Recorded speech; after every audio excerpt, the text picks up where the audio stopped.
Okay, we're gonna do an experiment to see what it's like to clean up an oil spill. So here I have a bowl of blue water. I've dyed it blue just so you can see it better. And then I have some regular kitchen vegetable oil that we're gonna pour in. So as you can see, they're separating, they're not combining. The water will never be able to break down the oil. The water is denser than the oil, so the oil floats on top. So that's why you can see it on top there. So in the video we watched before this one, that you can kind of see them using a string to kind of pull the oil out of the water and then gather it up. So we're going to do that same thing with just some regular yarn. We're going to try and get in here and try and gather all that up, pull it over. You can see it kind of works to get those bubbles over. And then maybe we could strain some of that out, but not super effective.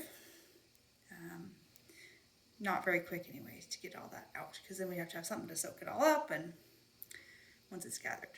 Another thing that you might use is an emulsifier to break down the oil. So for our emulsifier we have liquid dish soap. We're going to dump in there and we'll stir it up.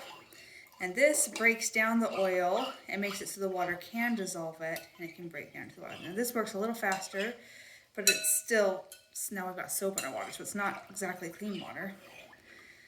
But it's not going super fast, so you can still see there's residue. It's not as clear and as the water as it used to be. So you can see why now, if millions of gallons of oil spilled into the ocean with moving waves, it would take quite a bit of work to get the oil cleaned up.